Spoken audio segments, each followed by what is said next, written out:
Autant Savoir s'intéresse à la monnaie électronique. Sommes-nous en train de laisser tomber le catch pour le virtuel? On aura les détails tout à l'heure après avoir suivi cet extrait réalisé par Fulgencia Kontondi, qui d'ailleurs elle-même va recevoir Samuel Abraham, Marc Poncet, expert en technologie blockchain et crypto-monnaie. C'est une monnaie numérique, une monnaie électronique et qui est basée sur la technologie blockchain. Et à partir de cette monnaie, nous pouvons faire des achats en ligne. Et aujourd'hui, c'est une monnaie qui est tellement développée, telle enseigne que déjà, on peut faire des achats, des échanges comme troc. Et c'est une monnaie vraiment qui est en train de faire sa révolution et à travers le monde entier.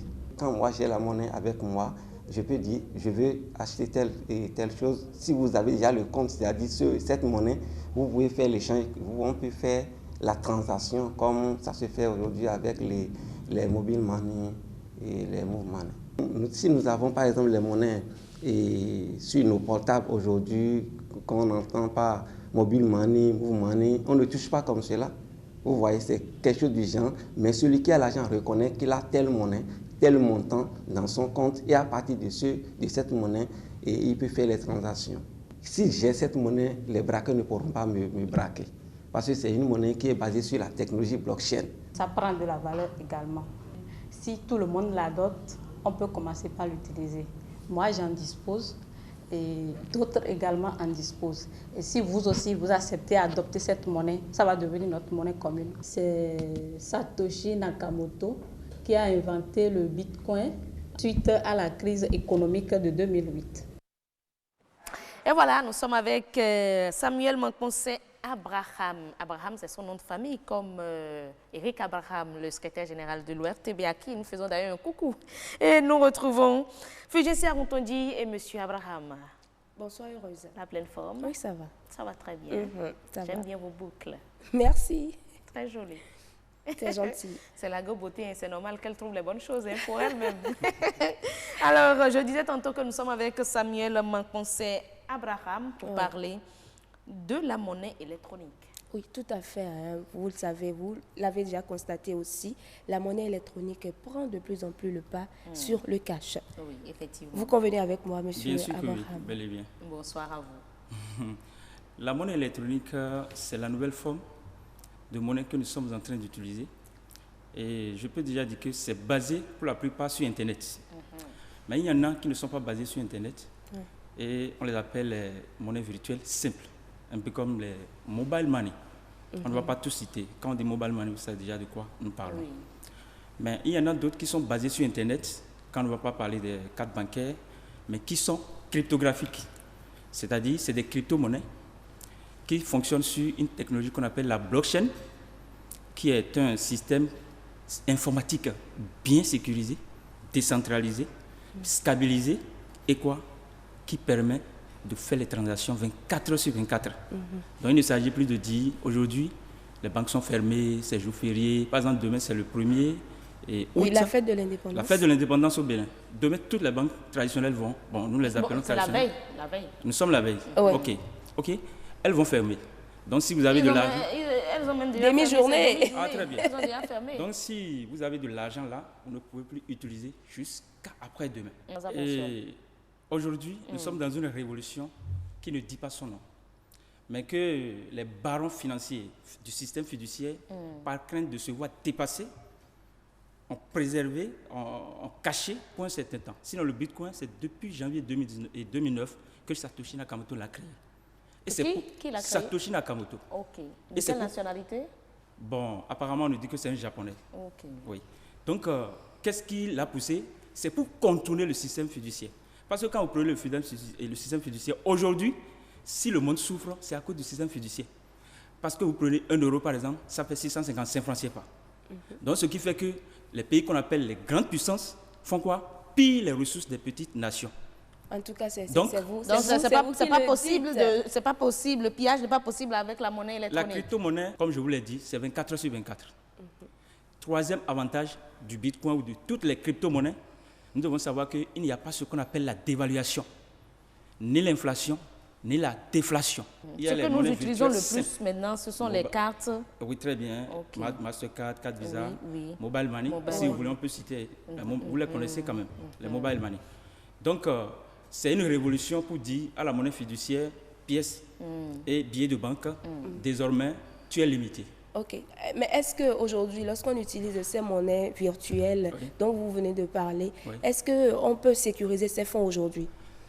Le système le plus sécurisé aujourd'hui, non seulement en système bancaire, mais partout ailleurs, c'est la blockchain.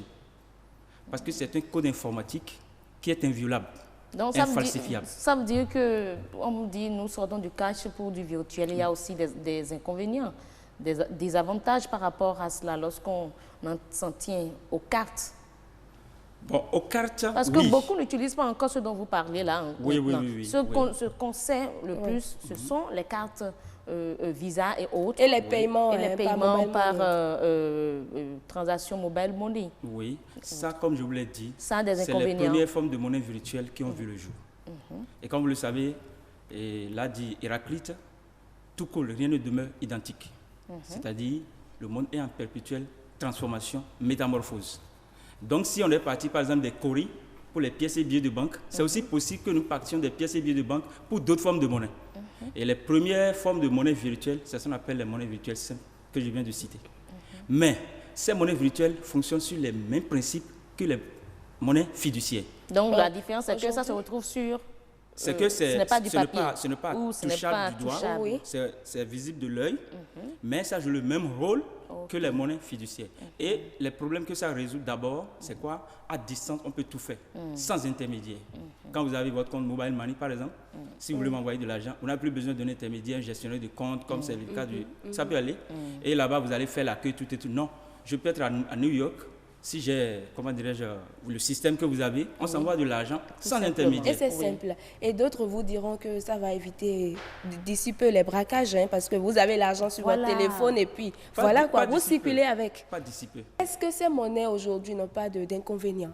En attendant de parler des inconvénients, je voudrais vous dire ceci. Les crypto-monnaies fonctionnent comme des parcelles de terre. Là, on a compris déjà. Parlons un peu des inconvénients parce qu'on parle des avantages. Oui. Il y a certainement des Non, il y a des inconvénients. inconvénients. Il y a des inconvénients. Présentons-les. Et les inconvénients aujourd'hui, bon, est-ce que moi je ne parle pas d'inconvénients, je parle des insuffisances pour le moment.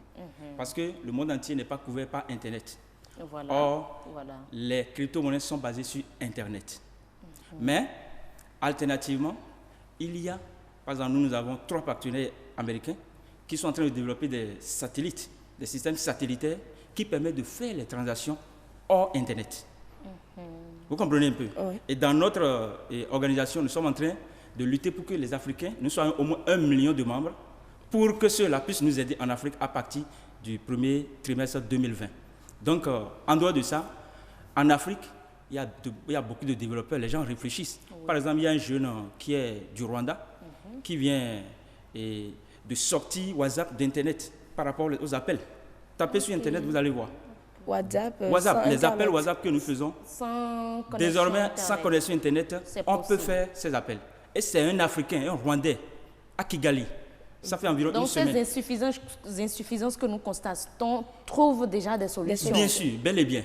Et l'autre côté, l'ambassade des États-Unis l'a déjà financé pour qu'il perfectionne cela. Vous comprenez un peu? Ça veut dire quoi? Et toute initiative, toute innovation est un projet. Et un projet qui naît doit subir des évolutions, des étapes. Mais on Donc parle les de- inconvénients dont on parle, Oui. c'est l'Internet d'abord qui n'est pas accessible à tout le monde. Et l'autre chose, c'est que sur Internet, il faut avoir de bons coachs pour ne pas se faire arnaquer. Si vous n'avez pas un bon coach, quelqu'un qui s'y Parce connaît, que les gaïmans, Oui, c'est les vrai. arnaqueurs sont partout. Lorsqu'on communique son code et puis c'est défendu, hein, ne le dites à personne, votre code, il est personnel. oui, là je vais en venir, mais ce que je voudrais dire simplement, on parle de gaimen, mais les gaimen ne sont pas responsables d'un système informatique. On ne parle pas des gaïmans, ce sont des exemples que nous donnons par Non, rapport... c'est juste pour vous dire qu'il y a une différence. Quand on parle de gaimen, c'est des gens qui utilisent de fausses identités pour faire de n'importe quoi, ça c'est autre chose. Mais on parle des pirates, des hackers. Ok? Parce qu'il y a des spécificités. C'est les hackers qui sont chargés de défoncer, de faire du mal à votre portefeuille. Mais celui qui a créé la crypto-monnaie Satoshi, il est très intelligent, hyper intelligent. Les hackers n'y ont pas assez. Je vais vous l'expliquer. Quand, par exemple, vous êtes dans le Bitcoin, Oui. Quand vous créez votre portefeuille, le portefeuille le plus sécurisé en Bitcoin, c'est blockchain, vous allez constater que le système vous demande votre email. Et en dehors de l'email, le système vous demande d'aller vérifier. Il envoie une notification dans votre email pour voir si effectivement vous êtes d'abord un homme, que vous n'êtes pas un robot, ou bien s'il ne s'agit pas d'un système qui est venu défoncer la blockchain. Quand vous cliquez, le système sait que vous êtes un être humain. On vous donne accès maintenant à vous connecter. Dans le mot de passe que vous avez servi au départ, vous utilisez ce mot de passe pour avoir accès. Ce n'est pas fini. Quand vous allez dans paramètres, après vous êtes connecté à blockchain, au portefeuille Bitcoin, vous allez dans paramètres, vous allez trouver ce qu'on appelle double authentification. Tout ce que vous dites là, moi je trouve que c'est déjà beaucoup. Quand on prend rien que notre environnement béninois, où on a un fort taux, environ 70% d'analphabètes, vous pensez que tous ceux-là peuvent utiliser la crypto-monnaie. C'est pas limité. Comme je l'ai dit. Vous parlez de 2030, tout ça, je me dis... Non, je ne peux pas parler de 2030, 2020, c'est encore très proche même. Si on a déjà 1 million, ça peut y aller. Non, le truc est fonctionnel aux États-Unis. Mais nous ne sommes pas aux États-Unis, nous sommes au Bénin. Il faut l'adapter à notre concept actuel environnement. Et il faut dire que la majorité aujourd'hui est analphabète en Afrique. Et la majorité est analphabète. Mais quand il s'agit de mobile money, ce n'est pas seulement les lettrés qui utilisent mobile money. Mais il faut dire aujourd'hui, il faut avoir sa carte d'identité aujourd'hui avant de faire des retraits. Hein? Non. Ah. Il n'y a pas question C'est en vigueur déjà. Non. Par rapport à la crypto-monnaie? Non. Mais apparemment, vous respectez la crypto-monnaie. Mais on ne parle pas que de crypto-monnaie. On parle de la monnaie électronique en général. Chaque système a ses particularités.